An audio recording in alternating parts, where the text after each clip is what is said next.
Assalamualaikum warahmatullahi wabarakatuh. Bapak Ibu guru dimanapun Anda berada, perkenalkan nama saya Joko Sutopo. Saya dari SMA Negeri 1 Montong, Kabupaten Tuban, Jawa Timur. Bapak Ibu, eh, pada kesempatan kali ini saya akan menyampaikan materi bimbingan teknis guru belajar seri Asesmen Kompetensi Minimum atau AKM tahap 2, yaitu tahap pengimbasan. Nah, siap-siap Bapak Ibu ya. Pada tahap ini Bapak Ibu akan mendapatkan pemahaman terkait latar belakang, tujuan umum, kebijakan, dan alur program guru belajar seri Asesmen Kompetensi Minimum. Nah, program ini bertujuan untuk menjawab berbagai persoalan guru dalam menghadapi asesmen kompetensi minimum. Antara lain, berkembangnya miskonsepsi tentang asesmen nasional, adanya malpraktik pembelajaran dalam melakukan persiapan menghadapi asesmen nasional, guru belum mengetahui cara membaca hasil asesmen nasional, kemudian yang paling penting adalah guru belum memahami bagaimana menindaklanjuti hasil asesmen nasional. Pada kesempatan ini kita akan melakukan serangkaian kegiatan pembelajaran secara mandiri melalui program pembelajaran otomatisasi dengan alokasi waktu selama 32 jam. Bayangkan Bapak Ibu, 32 jam kita belajar secara online, secara mandiri. Nah, pembelajaran ini dapat diatur secara fleksibel. Nah, program Bintek Guru Belajar Seri AKM ini disusun dengan memadukan tahapan dan pendekatan modular yang memfasilitasi peserta melakukan personalisasi pembelajaran. Nah, selain itu program ini dapat mendorong guru dan untuk saling belajar dengan guru yang lain dalam berbagai hal praktek baik dalam pembelajaran. Oke, selamat belajar. Nah, Bapak Ibu dimanapun Anda berada, tetap semangat. Kita pada kesempatan ini akan mengulas sedikit tentang latar belakang atau yang mendasari mengapa dilakukan asesmen kompetensi minimum. Nah, bisa kita lihat bahwa pada hasil PISA membuktikan bahwa kemampuan belajar siswa pada pendidikan dasar menengah masih kurang memadai. Nah, pada tahun 2018 bisa kita lihat di grafik, sekitar 70% siswa memiliki kompetensi literasi membaca di bawah minimum. Nah, kemudian sama halnya dengan keterampilan matematis dan sains, ada sekitar 71% kurang lebih siswa berada di bawah kompetensi minimum untuk matematika, dan 60% siswa di bawah kompetensi minimum untuk keterampilan sains. Nah, skor PISA Indonesia masih stagnan Bapak Ibu. Jadi sekitar dalam kurun waktu 10 sampai 15 tahun terakhir ini masih stagnan, berada di rata-rata rendah. Nah, kondisi ini menyebabkan Indonesia menjadi salah satu negara yang konsisten dengan peringkat hasil PISA yang terendah. Nah, menurut Bapak Ibu bagaimana? Bagaimana pendapat Bapak Ibu? Menanggapi kondisi tersebut, reformasi asesmen diperlukan guna mendorong peningkatan kualitas pembelajaran. Pemetaan mutu pendidikan secara menyeluruh dibutuhkan. Untuk itu, pada tahun 2021 mendatang atau pada tahun 2021 ini, asesmen nasional akan resmi diterapkan oleh Kementerian Pendidikan dan Kebudayaan. Kemudian ujian nasional sudah tidak lagi diberlakukan. Bapak Ibu, untuk tahun 2020 kemarin adalah dilakukannya ujian nasional yang terakhir kalinya. Untuk tahun 2021 ini akan diganti dengan asesmen nasional. Nah, kebijakan ini ditetapkan berdasarkan hasil koordinasi Kemendikbud dengan sejumlah dinas dan lembaga terkait. Kemudian apa sih pentingnya asesmen nasional? Bisa kita lihat pada gambar di layar bahwa asesmen nasional perlu dilakukan untuk meningkatkan mutu pendidikan. Pertanyaannya, mutu pendidikan yang seperti apa yang diharapkan? Nah, peningkatan mutu pendidikan tidak hanya berorientasi pada pencapaian siswa dalam menguasai materi pembelajaran dan nilai ujian akhir.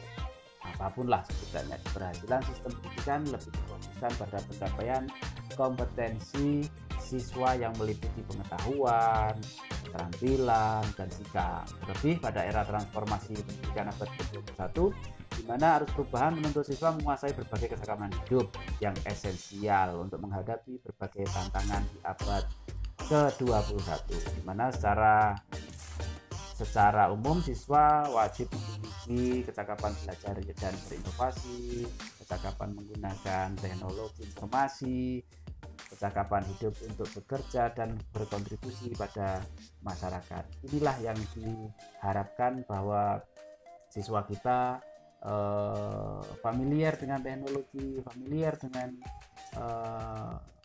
lingkungan, memiliki karakter, memiliki budi pekerti yang luhur, dan seterusnya. Nah, ini adalah perubahan ujian nasional ya.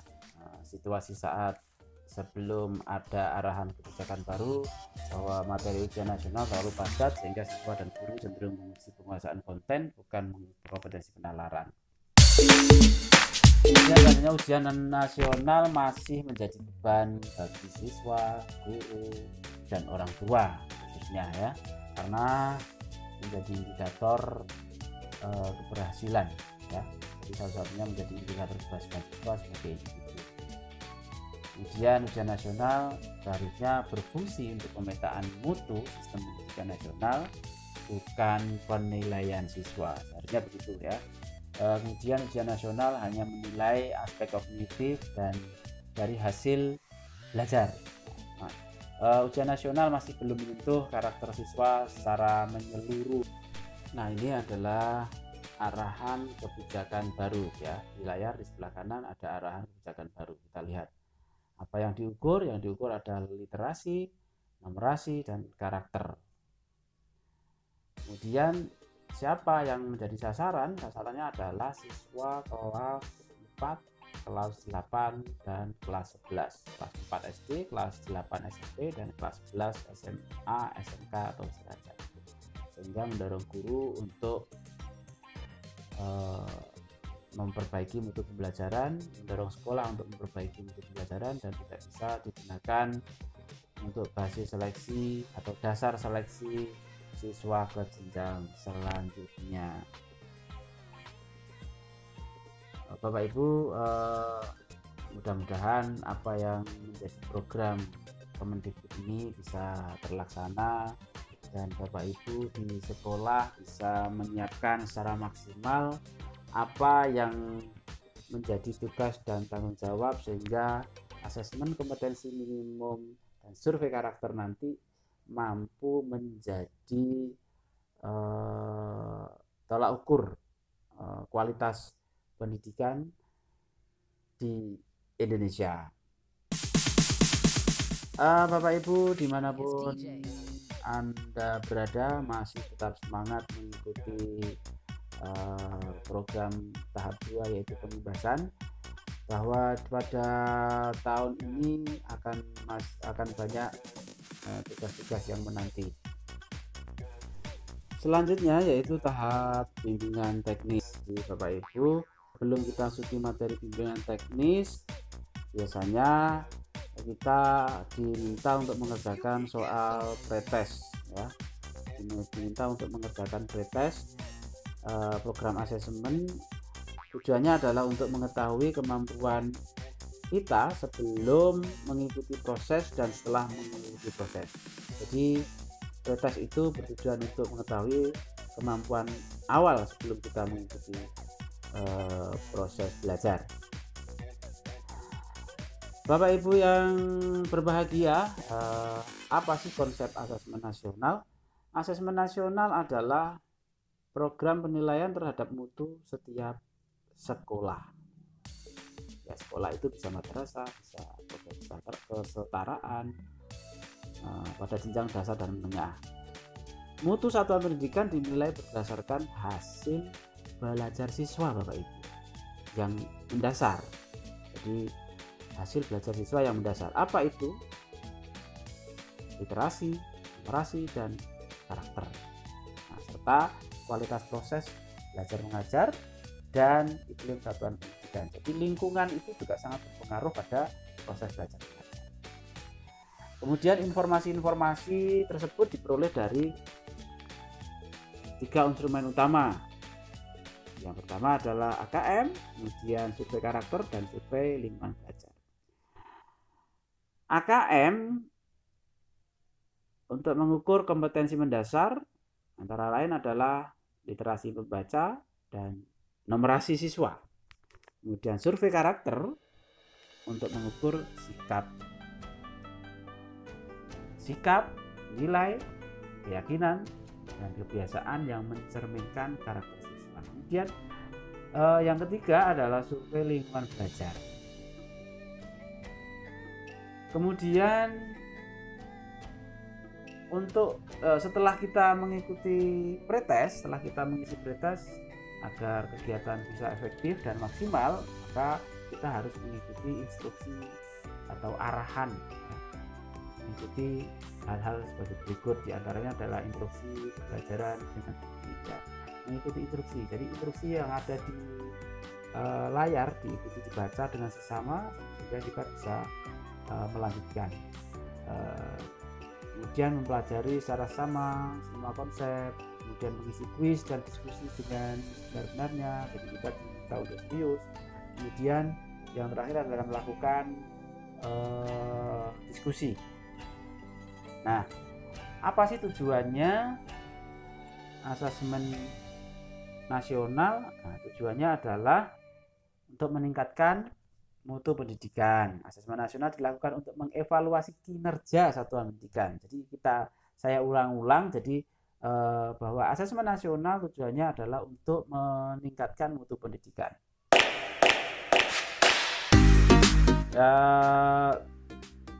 Sekaligus menghasilkan informasi untuk perbaikan kualitas belajar mengajar. Nah, apa sih manfaat asesmen nasional? Manfaatnya adalah bahwa asesmen nasional dirancang untuk memotret mutu input, ya, mutu proses dan hasil belajar yang mencerminkan kinerja sekolah. Asesmen nasional dilaksanakan di semua sekolah dengan responden, murid, guru, dan kepala sekolah. Responden murid terdiri dari, kalau SD sekolah dasar itu sekitar 30 siswa, 30 murid, dan 45 murid SMP, SMA, SMK. Nah, siswa-siswa ini dipilih secara acak oleh Kemdikbud untuk menjadi responden. Nah, tes dan kuesioner murid disimpan, diadministrasikan menggunakan komputer dalam kondisi terawasi. Jadi beda dengan guru dan kepala sekolah. Kalau guru, semua guru menjadi responden, kemudian diberi waktu 2 minggu, diminta untuk mengisi kuesioner secara mandiri. Pengisian kuesioner dilakukan secara daring, ya, tentunya tanpa pengawasan, karena mandiri jadi tanpa pengawasan. Kepala sekolah juga demikian, diberi waktu 2 minggu, kemudian diminta untuk mengisi kuesioner secara mandiri, secara daring, tanpa pengawasan. Itu Bapak Ibu. Jadi manfaatnya adalah, ya, selain sebagai ukuran kinerja sekolah, juga umpan balik bagi manajemen sekolah, dinas pendidikan, dan Kemdikbud. Bapak Ibu yang dimanapun Anda berada, tetap semangat, bahwa di era saat ini guru juga dituntut untuk familiar dengan teknologi, peka terhadap lingkungan, dan berkarakter. Kemudian asesmen nasional, nah seperti tadi saya sampaikan bahwa alur asesmen nasional yaitu respondennya adalah siswa, guru, dan kepala sekolah. Kemudian yang diukur adalah literasi, numerasi, survei karakter, dan survei lingkungan belajar. Kemudian hasilnya adalah hasil belajar kognitif, hasil belajar sosial emosional, kemudian karakter input, dan proses pembelajaran, Bapak Ibu. Mudah-mudahan kita tidak lelah menunggu siswa-siswa kita.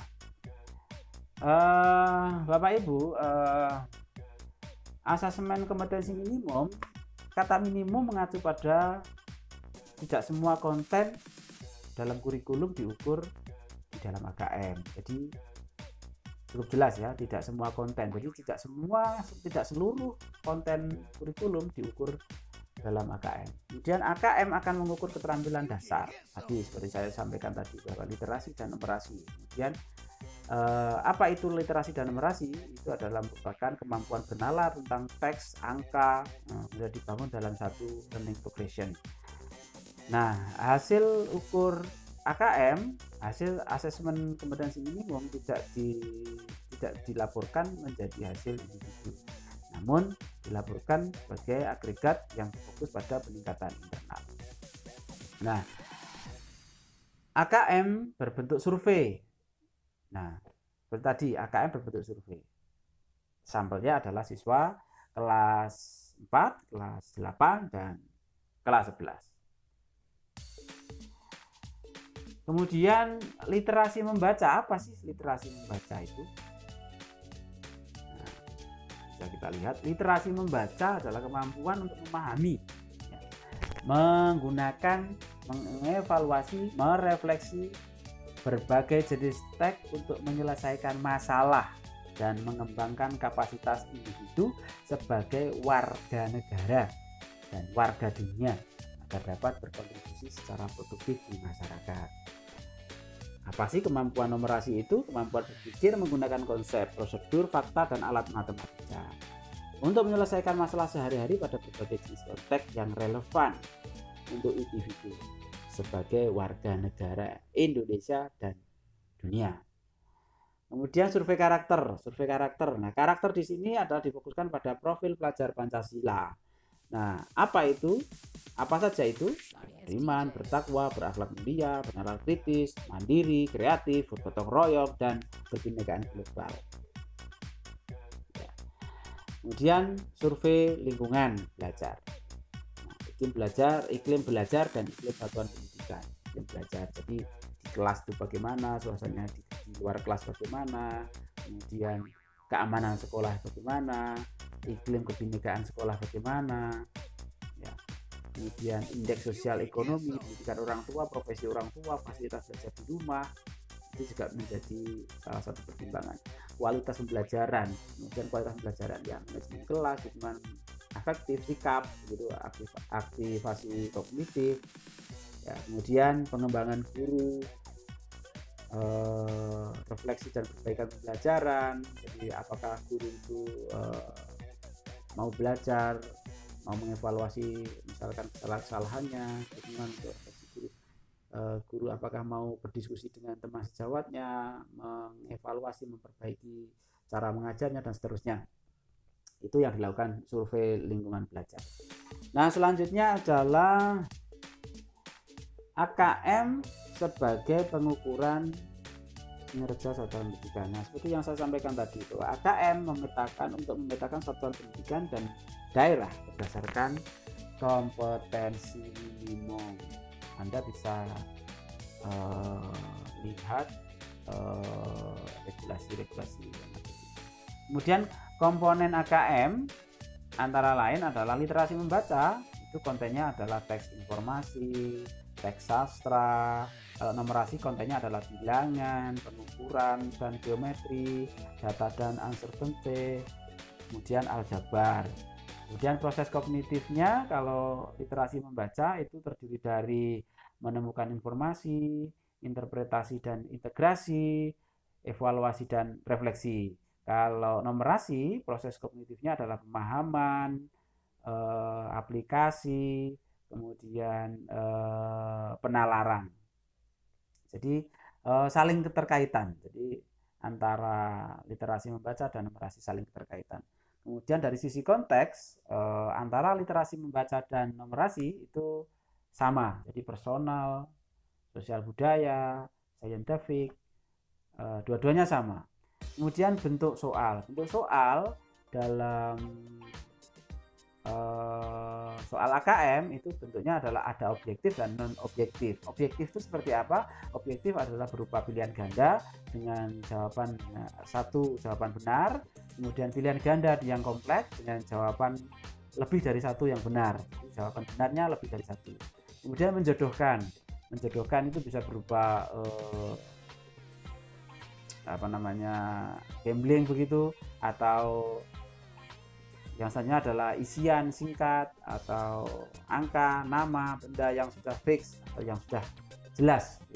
Kemudian non objektif. Non objektif berupa soal-soal esai, jadi soal-soal pertanyaan yang di sana butuh penalaran yang baik. Nah, kemudian di tahap terakhir yaitu tahap pengimbasan. Nah, Bapak Ibu, biasanya setelah kita mengikuti program BIMTEK, kita diminta untuk mendokumentasi video untuk pengimbasan. Jadi video pengimbasan yang kita lakukan, kita dokumentasi berupa video, kemudian kita unggah di link YouTube dengan memasukkan link video tersebut ke tautan yang diberikan atau kartu yang diberikan oleh akun tersebut, akun guru belajar ya. Jadi ada kartu pada akun guru belajar. Nah, link tersebut kemudian kita copy, kemudian kita klik tautan, kemudian kita kopikan di situ linknya sehingga muncul. Nah, caranya bagaimana? Caranya adalah seperti ini. Login di sebagai peserta guru belajar seri AKM, kemudian selanjutnya pada SIM guru belajar seri AKM kita pilih SIM guru belajar seri AKM. Kita klik selengkapnya atau kita klik di situ, maka akan muncul halaman seperti yang ada pada layar. Jadi nanti setelah kita klik SIM guru belajar seri AKM, maka kita akan ditunjukkan pada halaman seperti yang ada di layar. Jadi, di situ ada tulisan bergabung, itu maksudnya adalah kalau kita ingin bergabung di grup Telegram, kita bisa bergabung di grup Telegram guru-guru seluruh Indonesia, semua peserta AKM. Kemudian setelah kita mengikuti BIMTEK, maka kita bisa cek sertifikat kita di situ setelah kita berhasil selesai atau tuntas. Nah, di tautan bawah itu, masukkan tautan, itu maksudnya adalah untuk memasukkan link video yang sudah kita buat. Nah, seperti ini kolomnya. Kemudian jika kita sudah yakin bahwa link kita sudah benar, maka kita tinggal klik kirim.